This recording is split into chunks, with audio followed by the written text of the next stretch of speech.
नमस्कार आउ एक विषय सहित आपण को स्वागत करुछि। आज आम जानिबा स्त्री माने बा महिला माने मरीगले भी यही चारिटी कथा निज स्वामी को कहतु ना एवं स्त्री माने यही चारिटी कथा को तांको स्वामी को ठारू लुचेई रखि थांती। तो कौन साहा जानिबा आसंतु एही वीडियो माध्यम रे। बंधुगण, स्वामी स्त्री संपर्क एक पवित्र संपर्क। दुहे दुहिंक मन कथा उभय को कही थांती।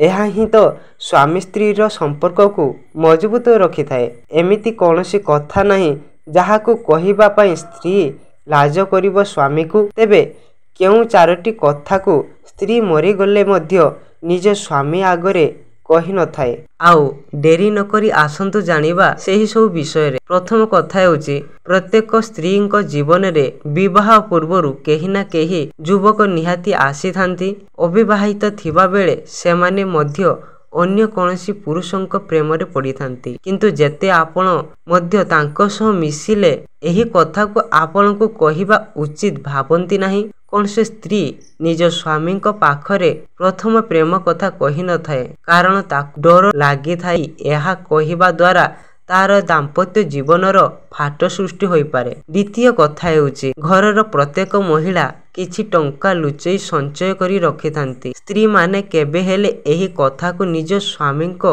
जानिबा पाई दियंती नाही, किंतु जेतेबेले पैसार आवश्यकता पड़ी थाए सेतेबेले से सेही पैसा को बाहर करी स्वामी को देई थांती। एही भली स्त्री माने निज स्वामी को सहाय्य करी थांती एवं एही कथा मध्य स्वामी को निकटरे कहिबा उचित नुहे।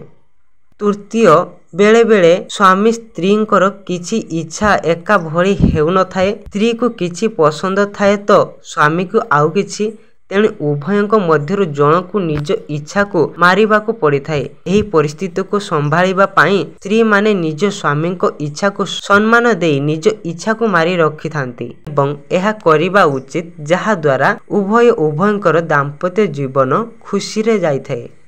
मन भितर कहवाकू चाहूथिले मध्य सेमाने तांकर धर्म पालन पाई एही सब कार्य करि थांती। एहा परे चतुर्थ कथा हेउची प्रायतः स्त्री माने निज शरीरर रोग बा पीड़ा विषय रे निज स्वामी को लुचाई थांती। सेमाने भाबंती कि छुट छुट कथा कही स्वामी को चिंतारे पकाइबा भल नुहे, तेणु सेमाने निज देहर कष्ट को सर्वदा निज स्वामी पाखर लुचाई रखती। यह थिला चतुर्थ कथा। निज स्वामी को केबे हेले एही विषय रे जणाइबा पाई सुजोग दियंती नाही स्त्री माने। तेबे यह थिला सेही चारोटी कथा जहा को स्त्री माने निज स्वामी ठारू लुचाई थांती। यह थिला चारोटी कथा जहाँ स्त्री माने निज स्वामी को ठारू लुचेई थांती। यहाँ पर राखी बंधन 9 तारिख पड़ची, केउटा शुभ मुहूर्त एवं भूलेबम रो अर्थ कौन जानिबा को पाइबो। तेणु चैनल टी को सब्सक्राइब निश्चित भावे करंतु एई भली किछि नुआ अपडेट पाइबा पाई। धन्यवाद।